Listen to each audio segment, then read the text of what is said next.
Hi friends, welcome to Shamee's kitchen. എല്ലാവർക്കും സുഖമാണല്ലോ. ഇന്നത്തെ നമ്മുടെ സ്പെഷ്യൽ വളരെ ഹെൽത്തി ആയിട്ടുള്ള നല്ല പ്രോട്ടീൻ റിച്ച് ആയിട്ടുള്ള പഞ്ചസാരയോ ശർക്കരയോ ഒന്നും ഉപയോഗിക്കാതെ തയ്യാറാക്കിയെടുക്കുന്ന നല്ലൊരു ഇമ്മ്യൂണിറ്റി ബൂസ്റ്റർ ലഡു ആണ് കേട്ടോ. ദിവസത്തിൽ ഒരു തവണയെങ്കിലും ഇതുപോലൊരു ഹെൽത്തി ആയിട്ടുള്ള ലഡു നമുക്ക് എടുക്കാവുന്നതാണ്. അപ്പോൾ ഈ വീഡിയോ ഇഷ്ടമായാൽ ഇതൊന്ന് ലൈക്ക് ചെയ്യാനും കൂടെ തന്നെ സബ്സ്ക്രൈബ് ചെയ്യാനും ആ തൊട്ടടുത്ത് കാണുന്ന ബെല്ലൈക്കൻ്റെ ഓള് മറക്കാതെ കൂടെ ഒന്ന് പ്രസ് ചെയ്തേക്കണേ. എന്നാൽ ശരി, ഇതെങ്ങനെയാണ് തയ്യാറാക്കുന്നത് വേഗം ഒന്ന് കണ്ടു നോക്കാം. ആദ്യം നമുക്ക് വേണ്ടത്, ഞാനിപ്പോൾ ഇതുപോലെ ഒരു പാൻ അടുപ്പത്തേക്ക് വെച്ചിട്ടുണ്ട്. അത് നല്ലതുപോലെ ഒന്ന് ചൂടായി കഴിയുമ്പോഴത്തേക്കും ഇതിലേക്ക് നമുക്ക് ഒരു 1/2 ടീസ്പൂൺ അളവിൽ നെയ്യ് ചേർത്ത് കൊടുക്കാം. നെയ്യ് ഒന്ന് ചൂടായി വരുമ്പോഴത്തേക്കും ഇതിലേക്ക് നമുക്ക് ഒരു 250 ഗ്രാം അളവിൽ ഈന്തപ്പഴം ചേർത്ത് കൊടുക്കാം. നല്ല സോഫ്റ്റ് ആയിട്ടുള്ള ഈന്തപ്പഴം വേണം കേട്ടോ നമുക്ക് ഇതിലേക്ക് ആവശ്യമായിട്ടുള്ളത്. ഈന്തപ്പഴം ചേർത്ത് കൊടുത്തിട്ട് നല്ല രീതിക്ക് നമുക്കൊന്ന് വഴറ്റി കൊടുക്കാവുന്നതാണ്. നന്നായിട്ട് ഇതൊന്ന് സോഫ്റ്റായി കിട്ടും, അതുവരെ ഒന്ന് വഴറ്റിയെടുക്കണം. വളരെ പെട്ടെന്ന് തന്നെ ഇതൊന്ന് സോഫ്റ്റായി തുടങ്ങും കേട്ടോ. ഡയറ്റ് ചെയ്യുന്നവർക്കൊക്കെ പ്രോട്ടീൻ റിച്ച് ആയിട്ടുള്ള ഫുഡ് ഒരുപാട് ആവശ്യമായിട്ടുണ്ട്. അപ്പോൾ ഇതുപോലൊരു ലഡു ഒക്കെ നമുക്ക് സൂപ്പറായിട്ട് ഒരു ദിവസത്തിൽ ഒരു തവണ എടുക്കാവുന്നതാണ് കേട്ടോ. ഇപ്പോൾ നെയ്യ് ചേർത്ത് നമ്മൾ തയ്യാറാക്കുമ്പോൾ ഒരു പ്രത്യേക ടേസ്റ്റിൽ നമുക്ക് കിട്ടും. അതല്ല ഒട്ടും തന്നെ നെയ്യൊന്നും ചേർക്കണ്ടെന്നുണ്ടെങ്കിൽ ഇതിന് പകരം നമുക്ക് ഒലിവ് ഓയിൽ ചേർത്തിട്ടും തയ്യാറാക്കി എടുക്കാവുന്നതാണ്. ചെറിയ രീതിയിൽ ഒന്ന് സോഫ്റ്റായി തുടങ്ങുമ്പോൾ തന്നെ ഇതുപോലെ നമുക്ക് ഒന്ന് സ്മാഷ് ചെയ്ത് കൊടുക്കാം.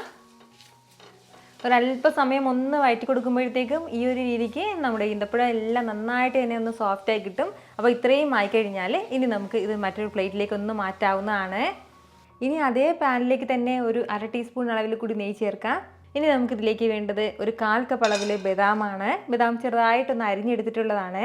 അതുപോലെ തന്നെ ഒരു 1/4 കപ്പ് അളവിൽ അണ്ടിപ്പരിപ്പും കൂടി, 1/4 കപ്പ് അളവിൽ തന്നെ പിസ്തയും എടുത്തിട്ടുണ്ട്. കൂടെ ഒരു 2 ടേബിൾ സ്പൂൺ അളവിൽ വാൾനട്ടും കൂടെ എടുത്തിട്ടുണ്ട്. ഇനി നമുക്കിതിലേക്ക് വേണമെന്നുണ്ടെങ്കിൽ കപ്പലണ്ടി ഉണ്ടെങ്കിൽ കപ്പലണ്ടി ചേർക്കാവുന്നതാണ്. ഇതിൽ ഏതെങ്കിലും 2 തരം നട്ട്സ് നമ്മുടെ കയ്യിൽ ഇല്ലാന്നുണ്ടെങ്കിൽ അത് നമുക്ക് സ്കിപ്പ് ചെയ്തിട്ട് ബാക്കിയുള്ള നട്ട്സ് കൂടുതൽ ചേർക്കാവുന്നതാണ്. ഈ പറയുന്ന എല്ലാ നട്ട്സും നമുക്ക് ഇതിലേക്ക് നിർബന്ധമായിട്ട് വേണമെന്നില്ല. ഉണ്ടെങ്കിൽ നമുക്ക് ചേർക്കാം, കുറച്ചുകൂടി നല്ലതാണ്. ഇല്ലാന്നുണ്ടെങ്കിൽ സ്കിപ്പ് ചെയ്തിട്ട് നമ്മുടെ കയ്യിലുള്ള നട്ട്സ് നമുക്ക് ഇതിലേക്ക് ചേർക്കാവുന്നതാണ്. എന്നിട്ട് നല്ല രീതിക്ക് നമുക്കൊന്ന് വറുത്ത് കൊടുക്കാം. നന്നായിട്ട് തന്നെ ഒന്ന് വറുത്തെടുക്കണം. ഫ്ലെയിം മീഡിയത്തിനും ലോക്കും ഇടയിൽ വെച്ചിരുന്നാൽ മതിയാവും. ഒരുപാട് ഹൈ ഫ്ലെയിമിൽ വെക്കരുത് കേട്ടോ. ഹൈ ഫ്ലെയിമിൽ വെക്കുകയാണെന്നുണ്ടെങ്കിൽ പെട്ടെന്ന് അതിൻ്റെ പുറം ഭാഗം കളറ് മാറിപ്പോകും. അങ്ങനെ നല്ല ക്രിസ്പി ആയിട്ട് നമുക്ക് കിട്ടില്ല. അതിൻ്റെ പേരിലാണ് ഞാൻ ഇതുപോലെ ചെറിയൊരു ഫ്ലെയിമിൽ വെച്ചിട്ട് നല്ല രീതിക്ക് തന്നെ ഞാനൊന്ന് വറുത്തെടുത്തിട്ടുണ്ട്. നമ്മുടെ ഈ നട്ട്സിൻ്റെ കളറൊക്കെ ലൈറ്റായിട്ടൊന്ന് മാറി തുടങ്ങിയിട്ടുണ്ട്. ഈ ഒരു സമയം നമുക്കിത് എടുക്കാവുന്നതാണ്. അപ്പോൾ നമ്മുടെ നട്ട്സ് എല്ലാം ഒന്ന് വറുത്ത് മാറ്റി കഴിഞ്ഞാൽ പിന്നെ ഇനി നമുക്ക് അതേ പാനിലേക്ക് തന്നെ ഒരു 1/4 കപ്പ് അളവിൽ ഞാനിപ്പോൾ തണ്ണിമത്തൻ സീഡ്സ് എടുത്തിട്ടുണ്ട്, അത് ചേർക്കുകയാണ്. ഇതിന് പകരം സൺഫ്ലവർ സീഡ്സ് ആണെന്നുണ്ടെങ്കിൽ അതും ചേർക്കാവുന്നതാണ്. അതുപോലെ തന്നെ ഒരു 1/4 കപ്പ് അളവിൽ പംകിൻ സീഡ്സ് കൂടി, 1/4 കപ്പ് അളവിൽ തന്നെ നമുക്കിതിലേക്ക് വെള്ള എള്ളും കൂടി ചേർത്ത് കൊടുക്കാം. കൂടെ ഒരു 2 ടേബിൾ സ്പൂൺ അളവിൽ പോപ്പി സീഡും കൂടി എടുത്തിട്ടുണ്ട്, കശകശ. അതേ അളവിൽ തന്നെ ഒരു 2 ടേബിൾ സ്പൂൺ അളവിൽ ഫ്രഷ് ആയിട്ടൊന്ന് ഗ്രേറ്റ് ചെയ്തെടുത്ത തേങ്ങയും കൂടി ചേർക്കുകയാണ്. ഇത് ഇത്രയും ചേർത്തിട്ട് നല്ല രീതിക്ക് നമുക്ക് എല്ലാം കൂടി ഒന്ന് വറുത്ത് കൊടുക്കാം. നല്ലതുപോലെ തന്നെ നമുക്കൊന്ന് റോസ്റ്റായി കിട്ടണം. ഫ്ലെയിം ഒന്ന് മീഡിയത്തിനും ലോക്ക് ഇടയിൽ തന്നെ വെച്ചിരിക്കാം കേട്ടോ, എന്നിട്ട് വേണം വറുത്തെടുക്കാനായിട്ട്. അപ്പോൾ ഞാനിപ്പോൾ ഇതിൽ ഇത്രയും സീഡ്സാണ് ചേർത്ത് കൊടുത്തിട്ടുള്ളത്. ഇതിന് പകരം നമ്മുടെ കയ്യിൽ ഏതെങ്കിലും വെറൈറ്റി ആയിട്ടുള്ള സീഡ്സ് ഉണ്ടെങ്കിൽ അതൊക്കെ ചേർക്കാവുന്നതാണ്. ഇനിയിപ്പോൾ എന്തെങ്കിലും കുറവാണെന്നുണ്ടെങ്കിൽ ഏതെങ്കിലും ഒരു സീഡ് കൂടുതലും ചേർക്കാവുന്നതാണ് കേട്ടോ. തേങ്ങ ചേർത്തിരിക്കുന്നതിൻ്റെ പേരിൽ തന്നെ നന്നായിട്ട് തന്നെ ഒന്ന് വറുത്തെടുക്കേണ്ടതായിട്ടുണ്ട്. കാരണം നമുക്ക് 2-3 ആഴ്ച വരെ നമുക്കിത് ഫ്രിഡ്ജിൽ സ്റ്റോർ ചെയ്ത് വെക്കാൻ പറ്റുന്നതാണ്. ഏകദേശം ഒരു 3-4 മിനിറ്റ് മാത്രം നമ്മളതൊന്ന് വറുത്ത് കൊടുത്താൽ മതിയാവും. ഒരുപാട് സമയത്ത് നമ്മളത് വറുക്കരുത്.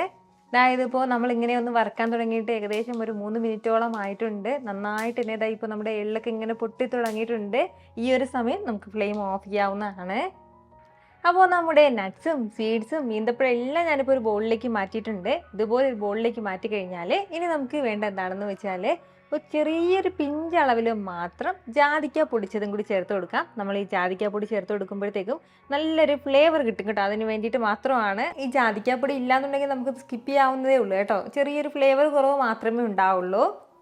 അപ്പോൾ ഇനി ഇതെല്ലാം കൂടി നല്ല രീതിക്ക് തന്നെ ഒന്ന് മിക്സ് ചെയ്തെടുക്കാം.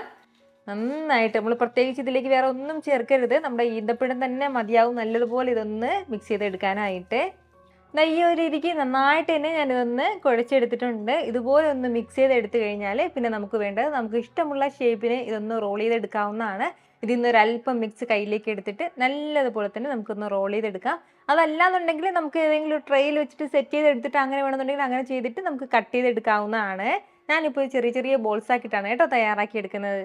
ഈ ഒരു രീതിക്ക് ഞാൻ ഒരു കുട്ടി ബോളാക്കി ഇതൊന്ന് തയ്യാറാക്കി എടുത്തിട്ടുണ്ട്. ഇതുപോലെ അല്ലാന്നുണ്ടെങ്കിൽ ഞാൻ പറഞ്ഞതുപോലെ നമുക്ക് ഇഷ്ടമുള്ള ഏത് ഷേപ്പിന് വേണമെങ്കിലും ചെയ്തെടുക്കാവുന്നതാണ്. അപ്പോൾ ബാക്കിയുള്ളതും ഇതുപോലെ തന്നെ നമുക്ക് ചെയ്തെടുക്കാവുന്നതാണ്. നമ്മൾ നേരത്തെ എടുത്തിട്ടുണ്ടായിരുന്ന അത്രയും മിക്സിൽ നിന്നും ഈ ഒരു അളവിലാണ് കേട്ടോ നമുക്ക് ബോൾസ് തയ്യാറാക്കി എടുക്കാൻ വേണ്ടി പറ്റിയിട്ടുള്ളത്. അപ്പോൾ ഞാൻ പറഞ്ഞതുപോലെ തന്നെ നമുക്കിത് ഏകദേശം 2 ആഴ്ച വരെയും ഫ്രിഡ്ജിൽ സ്റ്റോർ ചെയ്ത് വെക്കാവുന്നതാണ്. പുറത്താണെന്നുണ്ടെങ്കിൽ പുറത്തും സൂക്ഷിക്കാവുന്നതാണ് കേട്ടോ. ഒരു ദിവസം ഒരെണ്ണം എന്നുള്ള രീതിയിൽ നമുക്കിത് എടുക്കാവുന്നതാണ്. വളരെ രുചികരമായിട്ടുള്ള നല്ലൊരു ഹെൽത്തി ബോളാണ്. അപ്പോൾ നല്ല ഹെൽത്തി ആയിട്ടുള്ള പ്രോട്ടീൻ റിച്ച് ആയിട്ടുള്ള ഇതുപോലൊരു ലഡു നിങ്ങളും തയ്യാറാക്കി നോക്കിയിട്ട് നിങ്ങളുടെ ഫീഡ്ബാക്ക് എനിക്കൊന്ന് മറക്കാതെ അറിയിച്ചേക്കണം കേട്ടോ. കാരണം നിങ്ങളുടെ ഫീഡ്ബാക്ക് കാണുമ്പോഴായിരിക്കും അത് മറ്റുള്ളവർക്കും തയ്യാറാക്കി നോക്കണം എന്നുള്ളൊരു പ്രചോദനം ഉണ്ടാകുന്നത്. എത്ര എളുപ്പത്തിലും രുചികരമായിട്ടാണല്ലേ നമ്മൾ തയ്യാറാക്കി എടുത്തിട്ടുള്ളത്. അപ്പോൾ ഇത് ഇഷ്ടമായാൽ ഇതൊന്ന് ലൈക്ക് ചെയ്യാനും കൂടെ തന്നെ നിങ്ങളുടെ ഫ്രണ്ട്സിനും ഫാമിലിക്കും എല്ലാവർക്കും ഇതൊന്ന് ഷെയർ കൂടി ചെയ്ത് കൊടുത്തേക്കണം. ഇതുപോലുള്ള റെസിപ്പിക്ക് വേണ്ടിയിട്ട് നമ്മുടെ ഷാമീസ് കിച്ചൻ ചാനൽ ഫോളോ ചെയ്യാനും സബ്സ്ക്രൈബ് ചെയ്യാനൊന്നും ആരും മറക്കരുത്. വീണ്ടും നല്ലൊരു ഷാർ വീഡിയോ ആയിട്ട് നാളെ കാണാം. അതുവരേക്കും എല്ലാവരും ഹാപ്പി ആയിട്ടിരിക്കുക, സന്തോഷമായിട്ടിരിക്കുക, എല്ലാവരും സേഫ് ആയിട്ടിരിക്കണം. Take care friends. ടാറ്റാ.